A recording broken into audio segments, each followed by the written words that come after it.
Hey all, I have not been sure that I wanted to make this video, but I might delete it later, but we'll see. So I wanted to make a video that's along the lines of harm reduction.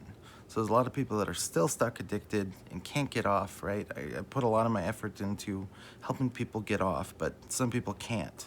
So what are some things we could do to reduce how much it's harming your life, right?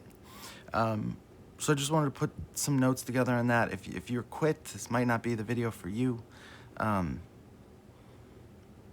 and like, this is not me supporting it in any way. I really don't, but there were some times that I was in a dark place and I maybe didn't have the effort or the means to quit, or I couldn't get off work or something like that. So I wanted to, let's go ahead and get going.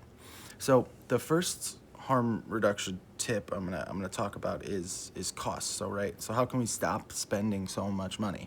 So there's a couple things you can do. One is you can vary the places you get it at, number one. So I had different stores all around me that all had different deals. Some were buy two, get one free, some were this and that. And you can actually measure the amount of milligrams per dollar you get, right? So for every $1 you spend, how many milligrams of 7 will you get? Different brands have different ratios. Also, brands lie a lot. So like, you could research, I think there's a site called testingyourkratom.com that tests the brands to show you how much they actually have. For example, the one called Opia, like for every 20 they advertised, it was like 14 they actually had, right? So you're not actually getting as much as you think you are.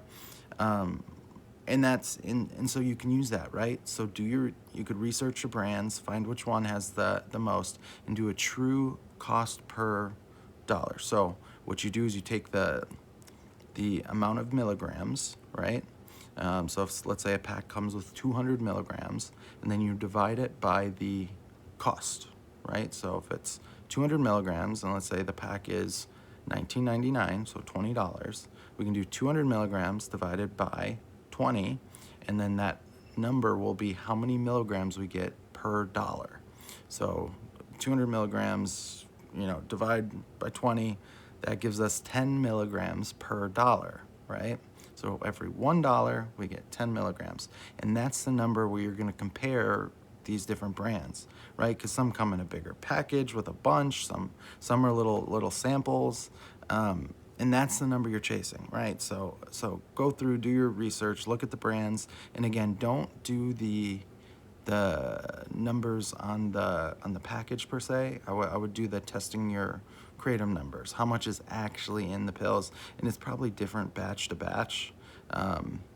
You also have some that like mix in caffeine and mitrogen and pseudo and other things, right? So if whatever your substance you're addicted to, find one with the right concentration of what you want. So you'll be able to find some brand or something that has the cheapest, includes the most milligrams per dollar.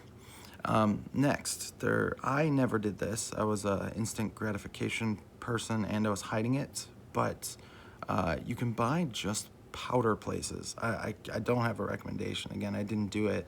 I was hiding it, so I couldn't really get it shipped to me, but there are places online where you can get just powder, right? And I believe the costs go down considerably, not only because you get it online and get to skip some of the sales tax stuff, but some of the manufacturers are a little bit smaller. I've heard of a lot of people, like, they basically make up the difference because they always buy it with overnight shipping. So if you can just get a little ahead of yourself, get a little ahead of schedule, and make that big order, you're gonna spend it anyways. So do that big order online. Now you have to be careful with big supplies. Addiction that just knows you have a lot and your usage will go up. So you have to control your usage. And we're actually gonna talk about that next. So get powder online, get a way to measure it, right? You need to know how many milligrams you're consuming. Some people do capsules. You could probably just throw the powder in your mouth if you really wanted to. But okay, so that's the first thing. Make sure you're educated about how many milligrams, what the best deal is, and then you can get the powder online, which I've heard is cheaper. Again, I didn't do it because I was hiding my addiction. Okay, so next, I wanted to talk about the ceiling effect of kratom, right? So there's a ceiling effect, specifically in 7.0. So if you go, I'm trying to think how to explain this. And again, I'm speaking from my experience. There's a line in milligrams where no matter how much more I took, I didn't feel more, right? So for me, that line was about 275 milligrams. So if I took 275 milligrams, I would feel the same as if I took 1,000 milligrams. There'd be no difference, exact same. And I believe there's some kind of ceiling effect, right? So find your ceiling. So what you're gonna do is take a smaller dose. I hear it's around 200 for most people, like it's the most in any single dose that'll affect you, but I don't know if it's like all your receptors are full or what the deal is, but find your ceiling and never dose more than that. So again, mine was 275. And if I took 300, it would feel the same. If I took 500, it would feel the same. If I took 600, feel the same. And I really pushed it sometimes, chasing that dragon. Yeah, don't push it. So what you're gonna do to find your ceiling is you're gonna start. I would probably do it 100 milligrams, probably, right? Like, and if you're taking less than that, by all means, keep going under. But I was taking a lot, so my finding my ceiling was basically going down. So I'd start with 100 milligrams, wait 30 minutes, see if it scratched the quote unquote itch. The next time I would dose, and again, you have to leave enough time between doses too, but basically I would try then 200, right? And I basically ended up on about 275. So as long as I dosed that, I was getting the most I could possibly get. Next, okay, so that's number one. Never dose more than your ceiling. So the next piece is spacing out your doses. This substance is very weird. I don't know if it has something to do with that ceiling, but if I were to wait an hour and dose again, it wouldn't make me feel any different. It's like unless I wait the right length from my dosing size. For me, it was like 5 hours was about my distance, and I could actually go further than that. I did about 12 hours, between doses, something like that. But either way, the time I had to wait was at least 5 hours. So what happens if you're chasing that dragon, trying to get high and high and high and high and high and running with your addiction, you'll end up dosing every 30 minutes thinking you need it. You don't. It won't feel better. You won't feel better. It won't give you relief. It won't give you anything. You have to wait out your dose. And again, I don't know the science behind it. I don't know why, but it's like you got to come down before you can go back up. So basically what I would literally do when I was in the harm reduction phase is I would set a timer on my phone. So mine, again, was 5 hours. So as long as I waited 5 hours, when I took my dose, I'd actually feel it, and I would actually get something out of it, right? I feel high or whatever. So I would set a timer on my phone when I dose. So I'd dose my 275 milligrams. Then I would set a timer on my phone for 5 hours, and I would not dose again. Wouldn't even consider it until that timer comes off, because I know it's just total waste, 100% waste. So yeah, that's another huge piece, because I would end up dosing these over and over again, chasing the dragon. I don't feel it's what I want yet. Let's take some more. Oh, I better take some more. I better take some more. And I end up dosing every hour, and I don't even feel different. It's just literally going down the drain. And that's how I was able to get up to so many milligrams per day, because I was just taking it to no avail. Next, this is something I would do. I don't know how it exactly fits in with everything, but I would always take it on an empty stomach, like maximize the effect or something.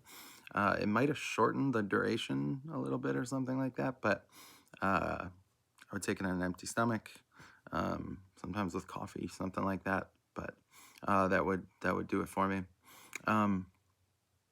The next one I have is dosing around sleep a little bit.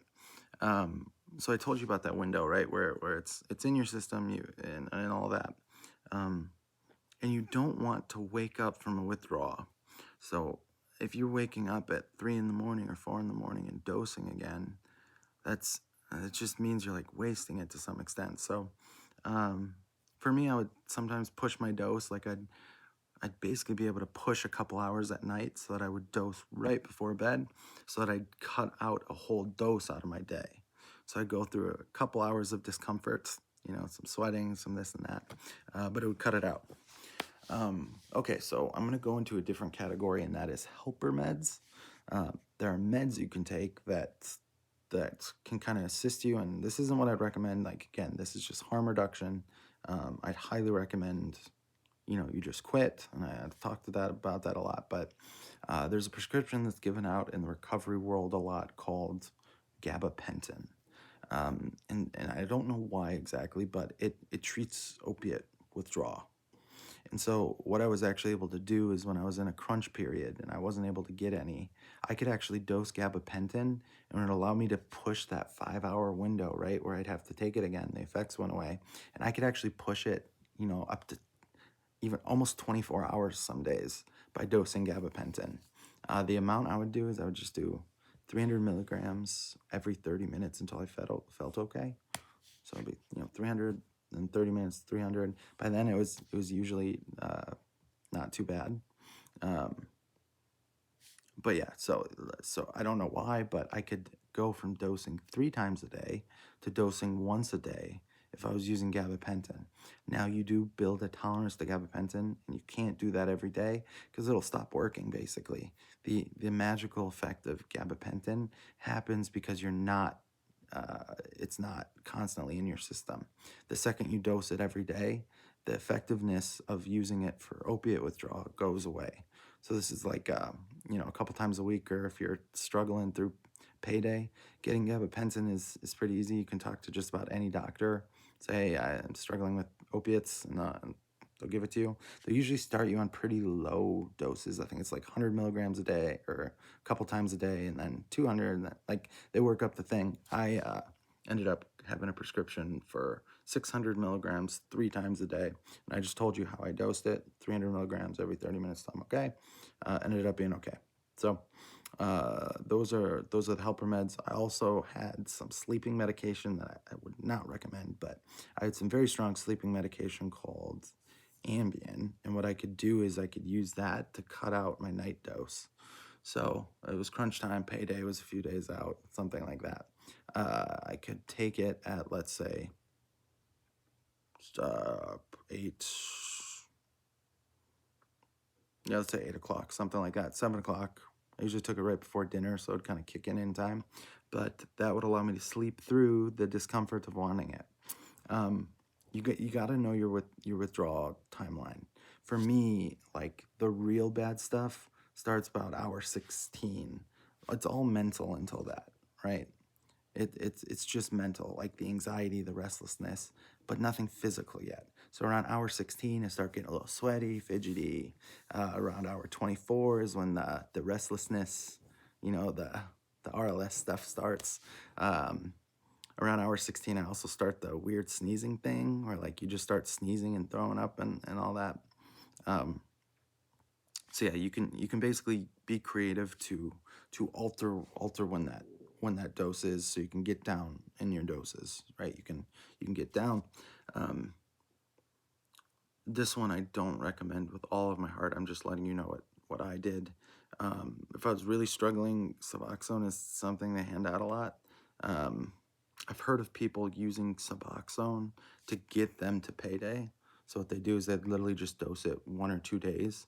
I think the street name for them is like stop sign or something, because you just stop for a second before you go. But it can basically make it tolerable until you have what you need.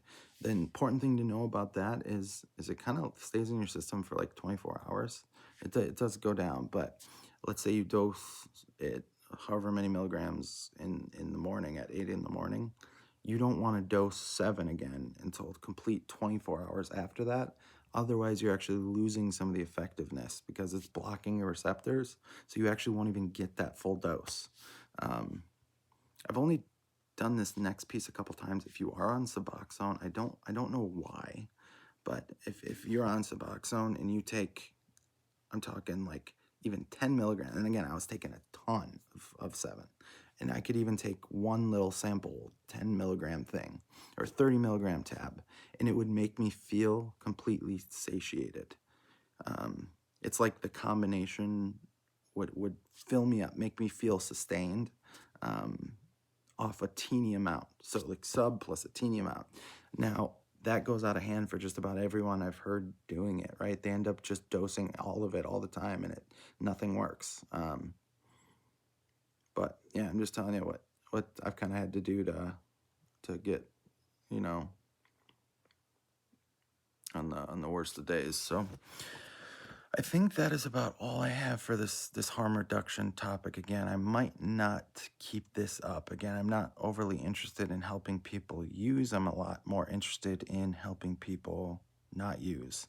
I don't. Again, I've been stuck before. Like, just know the amount of effort you're putting into this. You could put in that same effort for a couple days and be free. I think my next video is going to be like hey, here's an exact to-do list that'll get you quit off of.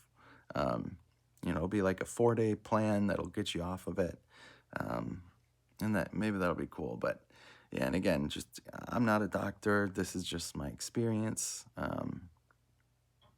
And like I've been in some dark places and felt hopeless, and some of these things were basically how I live. Like I don't know what I would have done. I had to work. I had to take care of my family, and sometimes the money's just gone, right? It's just gone. We use it all. So hope that helps. If you're struggling, so sorry. Please, we can, someone in the comments or something can help you quit. And yeah, maybe let me know if this is a bad idea or not, the video. If you feel strongly this is like a bad idea, maybe let me know. Thanks, y'all.